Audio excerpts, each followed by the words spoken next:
everyone, and thank you for joining this webinar on enhancing the involvement of SMEs and societal stakeholders within CEN-CENELEC with Annex III organizations. So I'm joined today by Natalia Georgi from ETUC, which is one of the four Annex III organizations representing workers' interests. And she will present ETUC and its work more in depth later. And I'm also happy to present Ornella CILONA, who is a dedicated ETUC expert who will provide a real-life testimonial of a CEN partner participating in our activities. Thank you both for being here. And I myself am Deborah Wautier, and I am a stakeholders engagement project manager within CEN-CENELEC, and I take care of our European partners, such as ETUC and all of the Annex III organizations. So the term Annex III organizations comes from the EU Regulation 1025 that was published in 2012. The European standardization system is open to the participation of all stakeholders, but it has a history to be largely dominated by industry. So the four Annex III organizations that fall under the Regulation 1025 help ensure that the view of SMEs and of societal stakeholders in the standard making process is represented by experts. And it brings balance to European standardization system where the voice of civil society and SMEs is commonly weaker at national level in view of the broad impact of standards on society and in particular on the safety and the well-being of citizens, the environment, worker safety, and working conditions. So here in front of you, you have the logos of the four so-called Annex III organizations that are defined by the Regulation 1025. So we have the one representing SMEs, which is SBS on the bottom right. And then the other three Annex III are called the societal stakeholders because they represent civil society interest. ECOS represents the environmental interest. ANEC represents consumers' interest, and he represents the workers' interest. So the participation of Annex III organizations at European level is a complementary support to the participation of societal stakeholders and of SME at the national level. The main channel for all stakeholders, and including thus the Annex III organizations, is and should remain through the national standardization bodies or the national committees, whose national delegates represent the consensus of all stakeholders in their respective countries. And this gives actually the advantage to the delegates representing SMEs or representing workers, for example, to have access to the information in their own languages.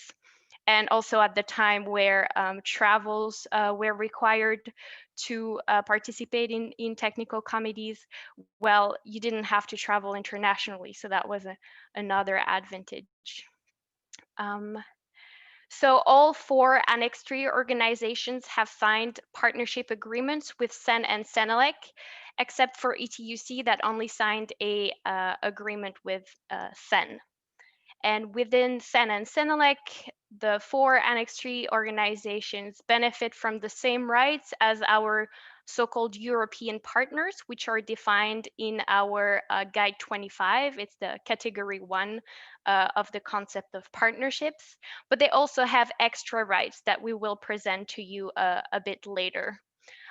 So the two main areas where our European partners participate in within the CEN and CENELEC system, or on the one hand, the technical level, so they participate in the TCs, working groups, and all the other technical bodies that go with it.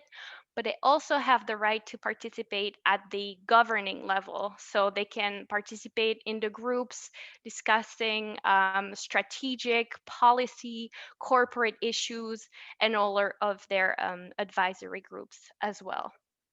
But now I give the floor to Natalia to present one of those famous Annex III organizations. So Natalia, the floor is yours. Thank you very much, Deborah.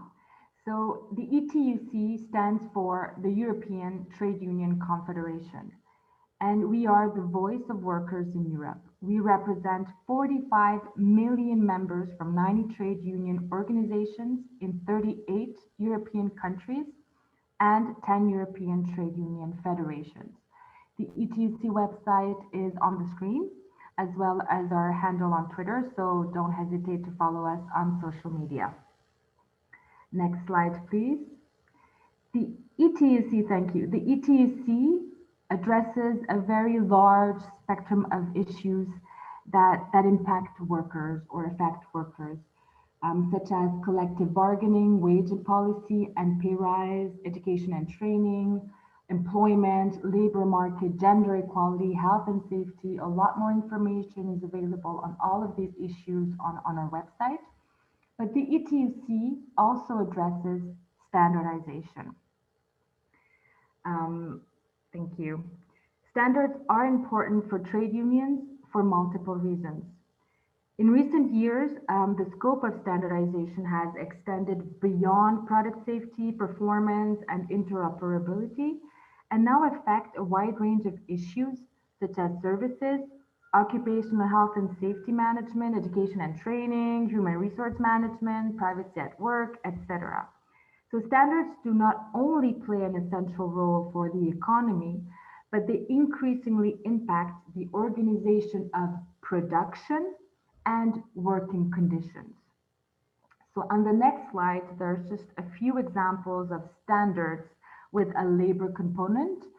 There are just a few examples, and for example, Insta 800 standards on cleaning services, which is an important standard for trade unions, was not developed under STAN, but the others are.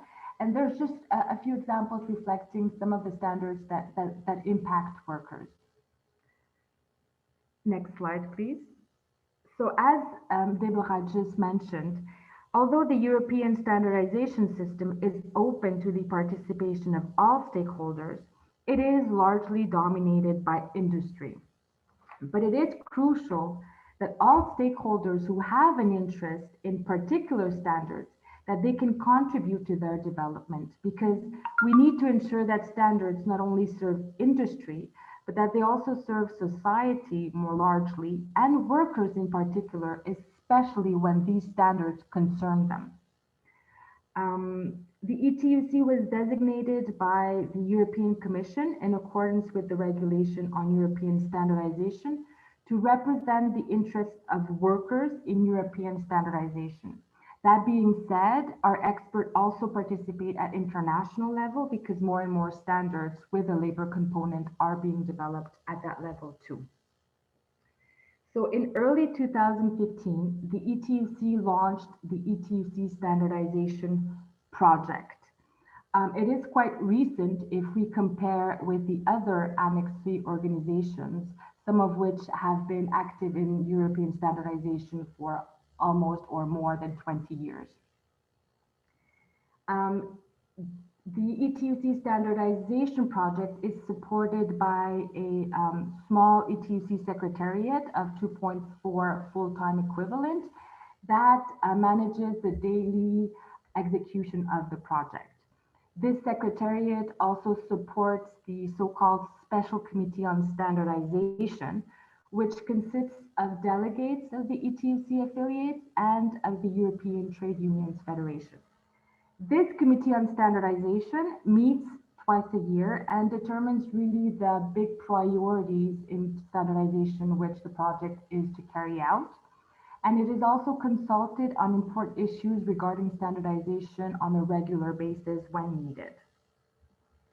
So what is the mission of the ETUC Standardization Project? And it is really to facilitate and strengthen the participation of trade unions in standardization activities. As Deborah will explain later on, we do not have voting rights. So we don't vote, but we contribute directly to the development of the standard to influence their content, to ensure that the interests of workers are taken into account. And later on in this session as well, so we will have a testimonial from an ETUC expert who will share her experience participating in the development of the standard, and she will explain in what ways our contribution actually made a difference in the standard. The ETUC's role is also to prevent standards from encroaching upon national labor laws and established collective agreements, which are in fact the appropriate means to safeguard workers' rights. And finally, as we aim to reinforce the capacity of trade unions in standardization, the ETUC Standardization Secretariat serve as a competence center in the sense that we support and we advise our affiliates in the matters relating to standards.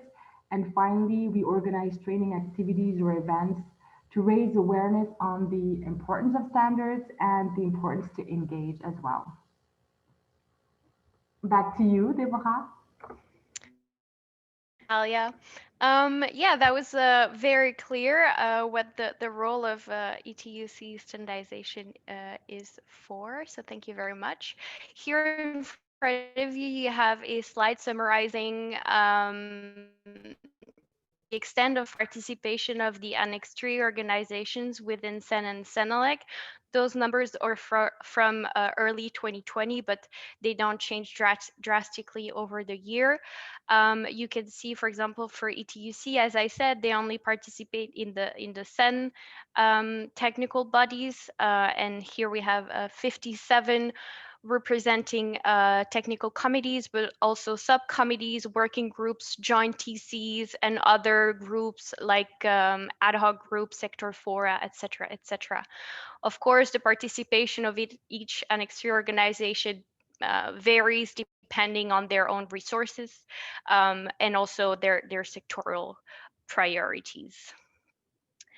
I was mentioning earlier that Annex III organizations have extra rights in addition to the other European partners of CEN and CENELEC.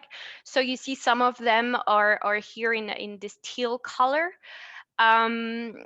So Annex III organizations that have a partnership agreement with CEN and CENELEC have, of course, the rights to participate at technical level and have hence access to all the working documents relevant to that work. Their participation within TCs is as observers, as Natalia said. They don't have a voting right, but they have a right to comment, and I'll be back on that in a second. And at the working group level, the Annex III organizations, such as other European partners, experts, or experts as any other expert around the table. The only difference with a European partner that is not an Annex III organization is that they do not have to receive an approval from the TC if they wish to participate. So they can participate without any restriction. As soon as they request a liaison, it is automatically granted. So as I said, they do not have the right to vote, but they do have the right to comment. That's also a right that other European partners have. However, here, Annex II organization can not only comment during the inquiry stage, but also during the formal approval stage. So that's the difference. And then the final extra right for only societal Annex III organizations. So as a reminder, that is ANEC, ETUC, and ECOS. They also have the right to submit an opinion on a draft standard.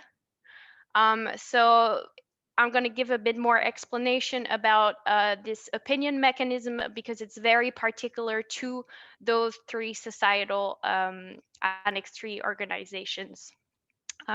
So this was put together in an effort to strengthen the effective participation of societal stakeholders in our system. And so CEN and CENELEC governing bodies granted back in 2017 this additional right for the societal stakeholders to provide an opinion on standards under development by submitting this so-called then opinion form. thus enabling these organizations to play a more central role in standardization process, also raise their profile, and create a more distinct working relationship by deploying this opinion mechanism. So ANEC, ECOS, and ETUC were granted this right to submit an opinion and express their formal views on a draft standards throughout the entire standards development process, including during the public inquiry and the final vote, ensuring that societal views are taken into consideration most appropriately. However, to introduce changes to the text of the standard under development, societal stakeholders are still invited to do that through the regular commenting process. So through the submission of a comment, such as any other observers. The opinion is expected to be used positively and used when the Annex III societal stakeholder is also participating in that work, and it's expected to be used in a constructive way so that the TC can actually take the extra comments on board. You see that it can be either favorable or not favorable. I'll get back to this in a second. But what is important to remember is that the opinion is not part of the ballot. So the outcome of the vote is, of course, not affected. And it's also not affecting the national delegation principle. To give you an idea of how much this mechanism is used, since its beginning of January 2017 and up to September 2020, we have received 256 opinions from Annex III organization. I said they can be either favorable or non-favorable. The strong majority of them, which is more than 70%, are favorable, and they're used most of the time to kind of reiterate a comment that had been submitted earlier in the standards development phase. So less than 25% are non-favorable opinions. And also in that case, they are used to reiterate a comment that has been submitted or express a general concern on the standard content, maybe it's believed to be insufficiently developed and there's a need for a change of scope. Or it's also used to comment on the impact of the standards, of course, on consumers, workers, or the environment. So it's a very constructive way to allow societal stakeholders to pass a clear message on areas for improvement, which makes the CEN-CENELEC standardization system more inclusive and more relevant, and overall improve the quality of our standards. And without going too much into details, because all the information of the process of the opinion mechanism is available on the CEN boss and the CENELEC boss, and their links are on the PowerPoint. But just in a nutshell, what is the role of the technical body officers at TC or SC level when they receive an opinion, and how do they need to process it? So basically, you will receive it by email from CCMC. It will be sent to the TC secretary and the chair. So the TC secretary is expected to upload it as soon as possible on the relevant platform. And at the same time to inform the TC for consideration. So if it's an opinion that was sent during the inquiry stage, then the opinion needs to be considered together with all the submitted comments. If it was submitted during the formal vote stage, then it needs to be considered at the first occasion that the TC has, which is most likely their next meeting. And then the TC needs to agree on the follow-up and how to deal with the opinion. And it's expected that feedback, or at least provided for the unfavorable opinions. And so the TC sends that feedback back to CCMC so that we compile all of the information, and we can share that annually in a report to the respective BT, so technical boards, so that they know how the opinion mechanism is functioning and how it is used. Um, we are working on a digital processing of the opinion mechanism to smoothen the process on everybody's sides. So this will come a bit later. Voilà. Now I will pass the floor to Ornella. So as I said, she's an expert that participates directly in several CEN-TCs on behalf of ETUC. So Ornella, can you tell us about your experience? Thank you, Deborah. Good afternoon, everybody. I'm happy to share with you my experience in the technical committee of the CEN 447 horizontal standards for the provision of services. I have been working on standardization issues for more than 10 years, but I think that my experience in this technical committee was particularly interesting. This technical committee 447 was set up in 2016, and it was organized in several working groups. The ETUC decided to participate in the working group number 4, which was aimed at providing the guidelines for the assessment of the capacity of service providers and the evaluation of service proposal in the framework of procurement. So it was a really important task, the one assigned to the working group 4. Why did the ETUC decide to participate in this working group? The main reasons were two. The first one was, as Natalia said earlier, to improve working conditions in general, and in this case, in the supply chain. The second reason was to include references to collective bargaining and social rights into the standard. Next slide, thank you. So the standard on service procurement is currently under development.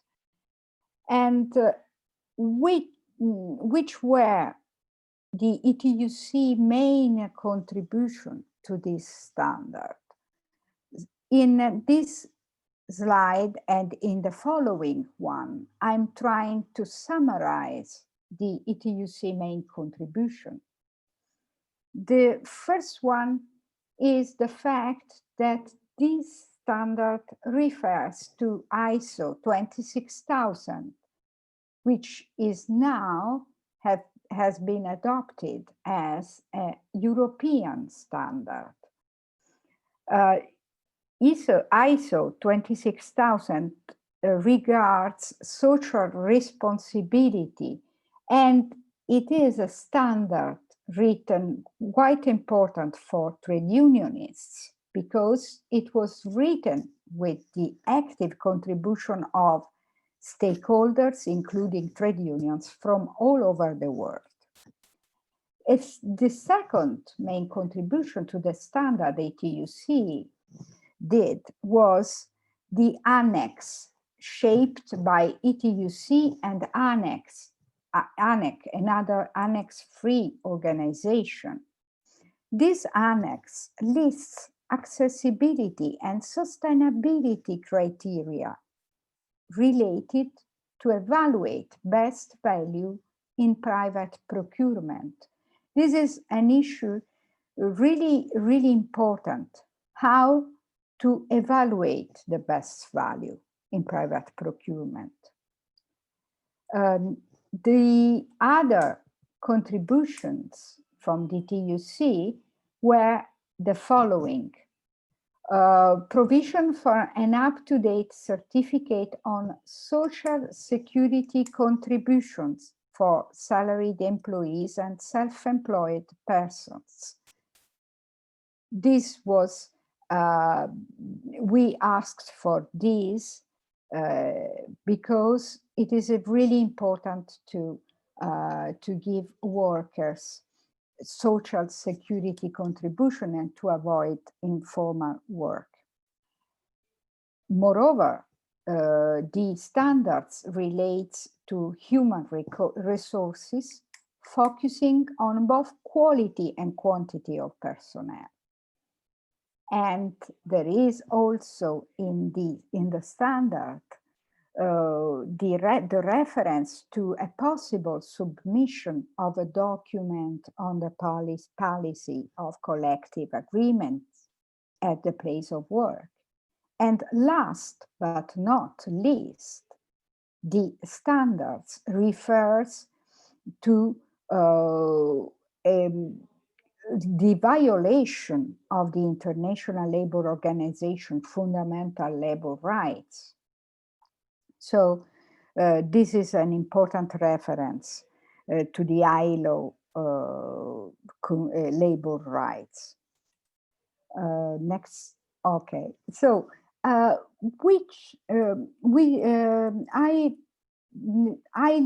learned 3 lessons from my experience in the CEN-TC 447. And I can say that I'm still learning, even if I'm working for some years on this issue of standardization, I'm still learning a lot. The first lesson is while coming from different work contexts, trade union representatives and CEN-CENELEC technical body officers can really enrich each other's professional skills. I had a very positive cooperation with the CEN technical body officer in this CEN-TC, and I really learned from their skills and experience, and I hope that they have learned something from my work too. The second lesson is the role of Annex III organizations opens up new perspective in standardization. European standards can really improve their quality, in my opinion, when Annex III organizations actively participate and give their contributions. So I think standardization can really be an important field of activity for trade unionists, and it opens up new perspectives. The third lesson is about the consensus principle. It is not an easy task to reach consensus when drafting a standard. This was true also in my experience in the CEN-TC 447. There were moments in which this consensus seemed very hard to reach. But at the end, we got it. And I think it is a well-rewarded effort. So it is an important lesson for me. So thank you for having given me the chance to present my experience. Thank you. Thank you very much, Ornella. That was very interesting. I just want to complete that. So now we speak a lot about Annex III organizations participation within the technical work, but as I said before, as European partners, such as Annex III organization within CEN-CENELEC, they do not only have the right to participate at technical level, they also are entitled to benefit from the partnership at the level of governing bodies and their working or advisory groups. So they are invited to the CEN and CENELEC General Assemblies, the administrative boards meetings, and all the respective working and advisory groups of those two groups, such as the policy groups, etc., etc. They're also invited to the CEN-CENELEC technical boards, where they have observership, so no voting right again, but they are allowed to formulate advice on current and future standards programs. They're allowed to provide inputs for the BT's consideration, and they also have the right to lodge an appeal in very important cases, although that right is limited to matters associated with work carried out by those TCs to which they actually actively participate. And then in addition to that, CCMC provides Annex III organization with continual support for all operational aspects. We also provide trainings to their experts. We have put together dedicated working groups. So on the one hand, the SME working group is a group that gathers SBS, so the Annex III organization dedicated to SMEs, as well as the SME point of contact within CEN-CENELEC membership. And on the other hand, we have the SSG, which is the societal stakeholder group. That's a high level group that meets annually to discuss societal related issues within the standardization system and to decide on joint activities together with ETUC, ANEC, and ECOS. So indeed, we collaborate on different joint actions. So we have communication campaigns, for example. We collaborated on World Standards Day lately. We had, of course, consulted the Annex III organizations for their input and feedback of the CEN-CENELEC Strategy 2030 draft, etc., etc. So in conclusion, it's not only we don't only beneficiate from Annex III organizations' expertise at technical level, we also further collaborate and work together at strategic and governing level. And one of the flagship actions that we have done together was to develop this e-learning course together with ANEC, ETUC, and ECOS, which is targeted at civil society and especially representatives of consumers, workers, and environmental NGOs. It's a free online training that covers the basis of the system, how we work, who we work with, and how those particular stakeholders can get involved, and why they should. So I really recommend it. It's open to everyone and it's free of charge. It's especially if you're new to the system, it gives you a really good overview. And we have developed a very similar tool together with SBS to explain the benefits for SMEs of participating in the standards making processes, but it's currently being redeveloped. And last but not least, this is really your cheat page, if you will. It's other examples of actions that we have produced together with Annex III organizations, but also useful links for you.